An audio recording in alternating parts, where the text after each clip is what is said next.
आप बड़े कृपालु हैं, अतिशय कृपालु हैं, अकारण कृपा करने वाले हैं। जो प्रकृत्या कृपालु होते हैं, प्रकृत्या कृपालु जानते हैं ना, दो तरह के कृपालु होते हैं।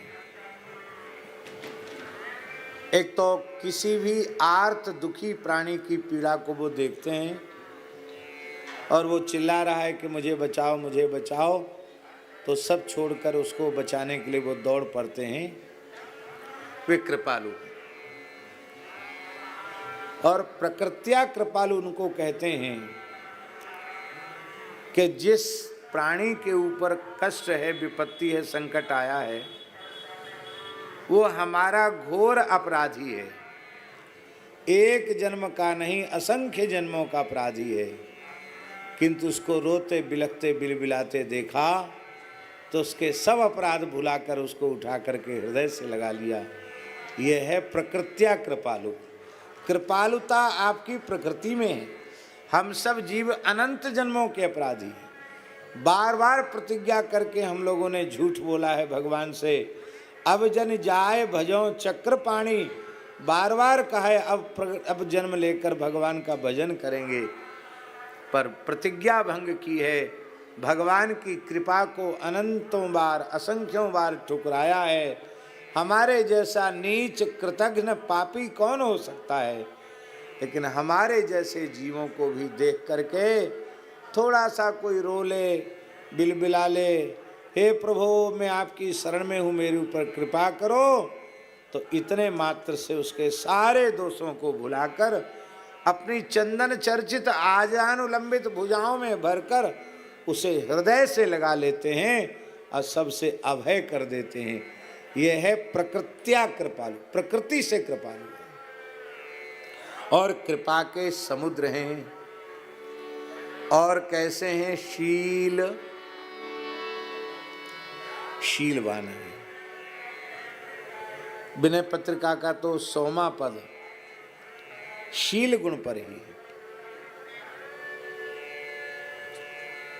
विनय पत्रिका का जो 100वां पद है उसमें भगवान के विलक्षण शील गुण का वर्णन है। सुनु सीतापति शील स्वभाव, मोद न मन तन पुलक नयन जल, सो नर खेहर खाओ। सीतापति के शील स्वभाव को सुनकर जिसका हृदय आनंद से नहीं भर जाता, जिसके शरीर में रोमांच नहीं हो जाता, जिसके नेत्रों से प्रेमाश्रु जल बहने नहीं लग जाता, तुलसीदास जी कहते उसका के चरण कमलों का भजन का अर्थ सेवन करते हैं। आपके चरण कमल कैसे हैं? बोले जो निष्काम भाव से आपके चरण कमलों का सेवन करते हैं उनको वह स्वधामदम आपके नित्य धाम की प्राप्ति करा देते हैं। इसका तात्पर्य है अत्रि जी के कहने का कि आपके चरण कमलों का सेवन निष्काम भाव से ही करना चाहिए।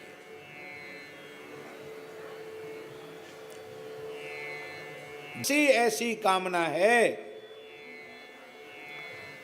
जो हजारों हजारों बार पूरी ना हो चुकी हो, प्रचुर से प्रचुर मात्रा में। मान लो संतान की कामना है, तो ये पहला जन्म तो है नहीं, पहला जन्म है क्या?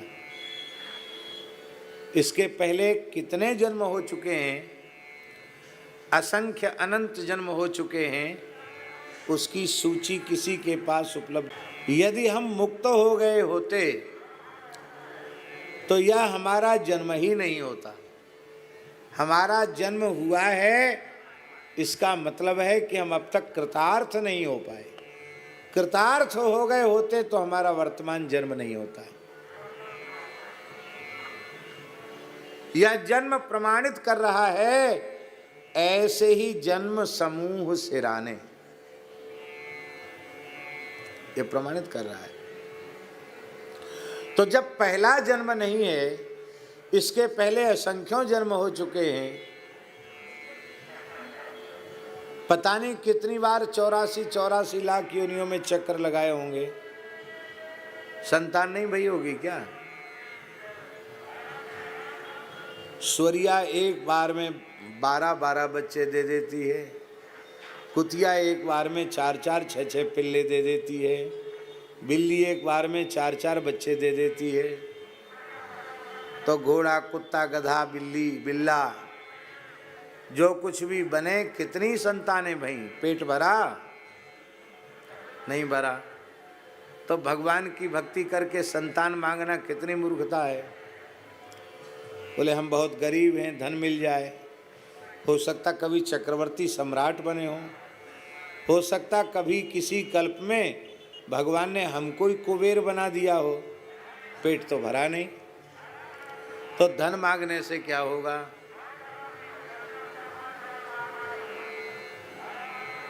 अब एक एक को अलग अलग करने की जरूरत नहीं है।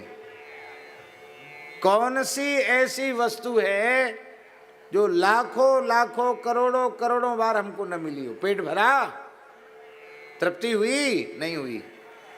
तो उन्हीं वस्तुओं को फिर से मांग लेना ये मूर्खता है। इसलिए हे नाथ, आप अकारण करुणा करने वाले हैं, ऐसी कृपा करें कथनचित मेरे मन में कोई कामना उत्पन्न हो और मैं उस कामना की पूर्ति के लिए रो कर पुकार कर आपसे प्रार्थना करूं कि प्रभु मेरी यह कामना पूर्ण कर दीजिए। तो भी आपसे निवेदन है, आप मेरी कामना की पूर्ति कभी मत करना। क्यों? किसी लड्डू में जहर है और वो लड्डू बच्चे के हाथ लग गया, बच्चा भूखा है, उसे खाना चाहता है और माँ की नजर पड़ जाए कि जहरीले लड्डू को बच्चा खाना चाहता है, तो क्या माँ उसे खाने देगी? उसके हाथ से झपट कर छीन लेगी। बच्चे को लगेगा देखो हमको मिठाई नहीं खाने दी। हो सकता बच्चा नोच ले माँ को, दांतों से काट ले, माथा पटक ले धरती पर, कितना रोए चीखे चिल्लाए, पर उस जहरीले लड्डू को माँ किसी भी हालत में बच्चे को खाने नहीं देगी। हे प्रभु, आपके चरण कमलों के अतिरिक्त ब्रह्मलोक तक का सारा वैभव जहरीले लड्डू के जैसा है। इसलिए मैं रोऊं, चिल्लाऊं, गिड़गिड़ाऊं, आप मेरी इच्छा कभी पूरी मत करना,